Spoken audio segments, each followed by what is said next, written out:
we're supposed to live under the same laws everybody else is. So if everyone else is being forced to go on Obamacare, why shouldn't members of Congress be forced to be on it as well? I didn't vote for the law. I wasn't here when it passed.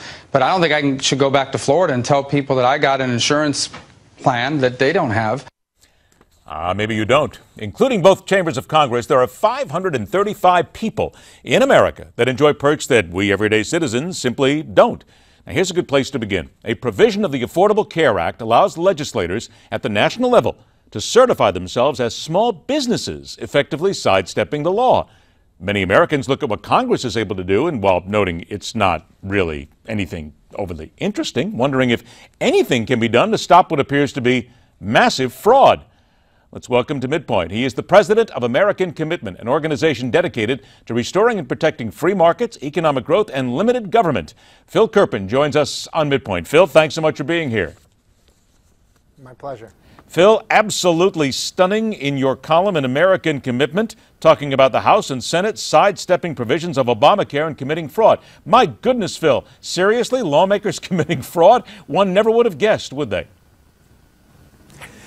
Well, this is quite literal fraud. These are documents, formal documents that were filed with the D.C. Health Exchange, the Obamacare Exchange in the District of Columbia, certifying that the House of Representatives only has 45 employees and the United States Senate also only has 45 employees. These are signed under penalty of perjury, and since they were signed, 13,700 people have signed up for these supposed small businesses with 90 total employees. And so this is pretty blatant fraud here on the part of Congress. And we had a vote to investigate this in the Senate Small Business Committee, and it failed on a 5-14 vote. All 9 Democrats and 5 out of 10 Republicans voting to kill Senator Vitter's investigation. And so we've got a serious fraud here, and we've got a bipartisan cover-up. All right, so let's start at the beginning. Who got this ball rolling in the cover-up then?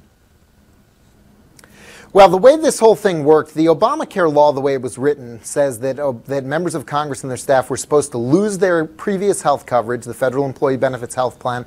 They were supposed to be forced into Obamacare like anyone else. They were supposed to pay their own way. And the logic behind that was, if it's so good, they ought to be willing to live under it. And that was something Republicans pressed them on and Democrats agreed to. It's written into the law that way. When it actually came close to happening, members of Congress and their staff said, oh no, we're not going to take an effective pay cut and lose our government taxpayer-funded health care and go into Obamacare like regular people. Save us. And the Obama administration came in with a rule from the Office of Personnel Management that said taxpayers are going to keep paying 75% of the premiums for members of Congress and their staff. But they had a big problem. The regular Obamacare exchange that they're supposed to be in has no mechanism to allow for an employer contribution. It doesn't exist because the law doesn't allow for it. And so to get around that, they filed these fraudulent documents, this false declaration of small business status to get into the D.C. Small Business Exchange so the taxpayers could keep paying for their premium. So that's how we got to this point. The reason we know that these false documents exist is Judicial Watch filed a FOIA against the D.C. Health Exchange. When they were stonewalled, they litigated it, and they obtained these documents. Then we now know, based on that document production, that these false declarations were made. What we don't know is who signed off on them, because the name is redacted. Senator Vitter, the chairman of the Senate Small Business Committee, wanted to subpoena the unredacted document so we could find out who signed it and ask that person who told you to sign it. Let me stop you there, Phil. Are there any guesses, perhaps? I don't mean to interrupt, but are there any guesses there on who may have solved this, or who may have started this, who may have signed this? Well, I suspect it was a congressional staffer who was acting with the approval of the leadership of both parties. And I think this is something that McConnell and Pelosi and Boehner and Reid all agreed to. And I think that's why there's been this bipartisan cover-up, because they'd be ashamed if the name of the person who signed the form was made public, because reporters would go ask him, hey, why'd you sign this? And he'd say, hey, everyone agreed. They told me to do it. And I think that's the embarrassment they're trying to avoid. Okay, let's play a little devil's advocate here, if you will. We all know, and pretty much whether you're on the left or the right, that the Obamacare legislation itself was badly written. There are so many holes in it, so many problems with it, so many things that weren't done correctly. Is it just possible, this is what some people would ask, I know you probably heard it, that maybe it was just written so badly they had to get it through, and this was sort of a stopgap measure in order just to make sure that everything was neat and clean as you can make it when you have such a mess as Obamacare?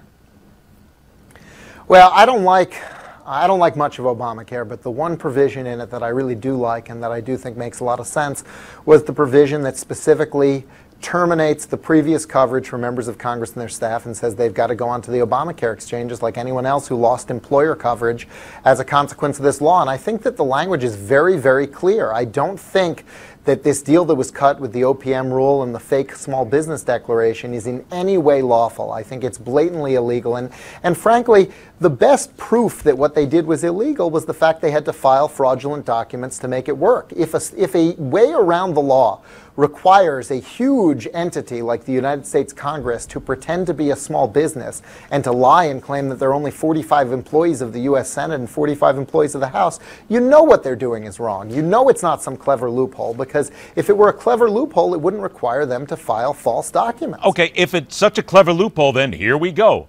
How are they being allowed to get away with it? Because in many instances, this is going to be the first time that many of the American people are hearing about this right now. How has it been buried so well? Why is it not being made a big issue of? And how's it escaped any sort of scrutiny?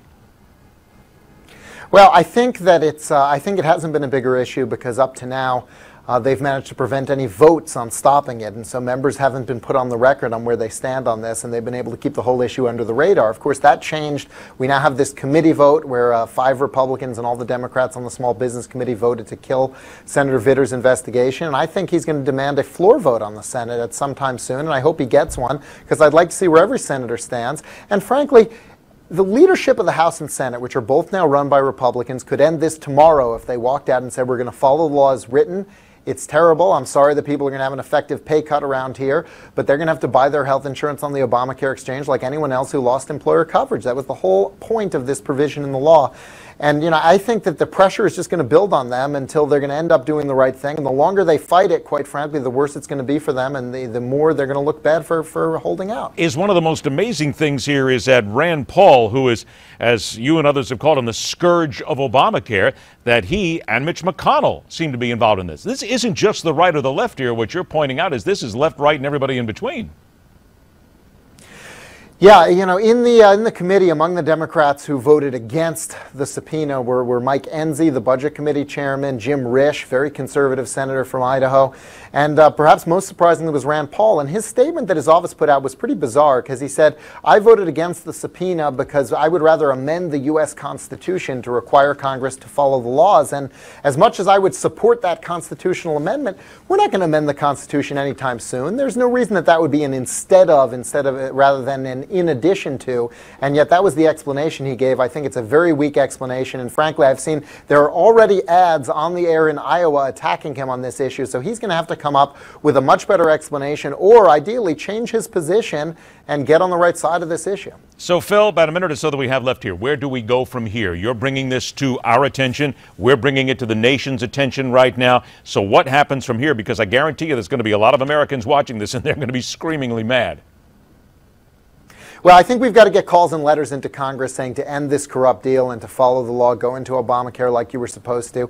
Congress shouldn't feel relief for themselves and their staff from the disaster that is Obamacare unless they reopen the law for everyone. There are millions of people being hurt by this who can't go to Obama and get a special rule written and file a false declaration and get around it. And so we've got to call up there in huge numbers, write letters. We've got a petition on our website at americancommitment.org if people want to send letters with just a few clicks. But we've got to get real pressure on them up there to say, you will follow the law, and if you don't like it, if it's too painful, then you'll fix it for everyone, not just for you. And so it's really on us right now to bring the pitchforks and get some real anger at both parties that have been doing this and demand that they follow the law or fix it for everyone. There you go. What many people have always said, it's always them versus us. I want to remind everybody, the article is called Congress's Bipartisan Obamacare Fraud. It is at americancommitment.org. Phil Kerpen is the author. Phil, thanks so much for joining us.